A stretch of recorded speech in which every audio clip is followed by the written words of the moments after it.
For 23 years, revelation was coming down from the heavens to the earth, guiding, correcting, warning, and uplifting humanity through Prophet Muhammad sallallahu alaihi wasallam. And don't you ever wonder, after all those years, after everything that was revealed, what were the last words Allah chose to send down? What did Allah say to us through His final messenger that would remain as the final advice to humanity until the end of time? Because when something is ending, the last words are never random. They are chosen with purpose. They carry weight. They stay with you. So ask yourself, if Allah were to give one final command to humanity, what would it be? Would it be about wealth? Would it be about power? Would it be about success in this world? No. It was something far heavier. Something that pierces through the illusion of this life. Something that shakes the soul awake. The final message revealed was, be conscious of a day when you will be returned to Allah. Then every soul will be fully compensated for what it earned, and they will not be wronged. Let that settle in your heart. Not live your best life, not follow your desires, not enjoy while you can, but fear a day when you will be brought back to Him. A day you cannot delay, a day you cannot escape, a day when no excuses will remain. For your entire life, you have been traveling. Every breath you take is not random. It is one step closer to your meeting with Allah. You think you are building a life, but in reality, you are running out of time. Look back for a moment. Years have passed, maybe decades, and suddenly it hits you. Where did it all go? The days you wasted, the nights you sinned, the moments you knew Allah was watching, but you still continued. And now imagine standing there, on that day, when everything is exposed. There was a man who realized this late in his life. 60 years had passed him by, and when reality struck him, he broke down. He said, my journey is long, my provisions are little, my strength is weak, and death is chasing me. Think about that. That's not just his story, that's ours. How much have we prepared? How many sins have we hidden from people but never from Allah? We were careful, so careful about what people think, about how we appear, but careless when it came to the one who sees everything.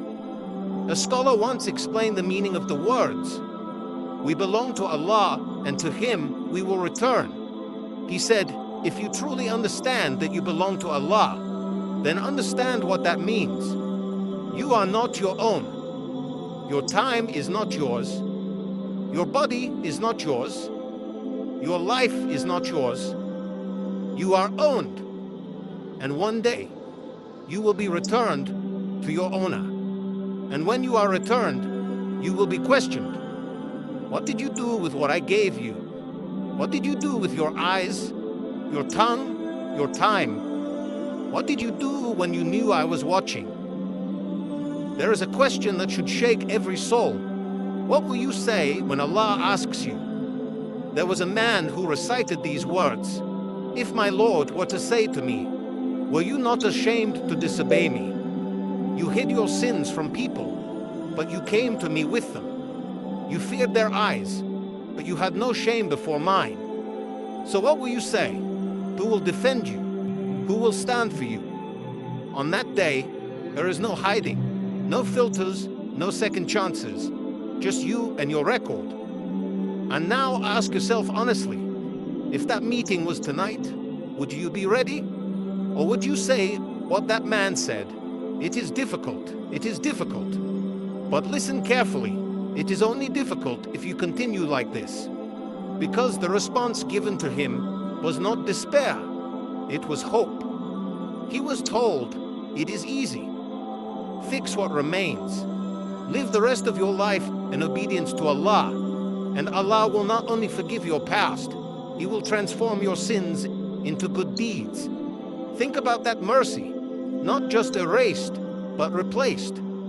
Your darkest moments turned into light, but only if you return. So don't wait, don't delay, because the final message was never about when you will return. It was about being ready before you return. Fear that day, Prepare for that day. Live for that day. Because one day, this reminder will no longer be a reminder.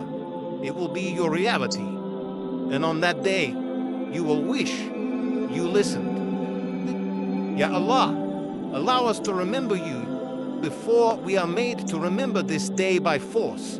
Forgive our sins, ones we know and the ones we have forgotten. Turn our wrongs into good deeds, then prepare us for our meeting with you. And do not disgrace us on the day we return to you.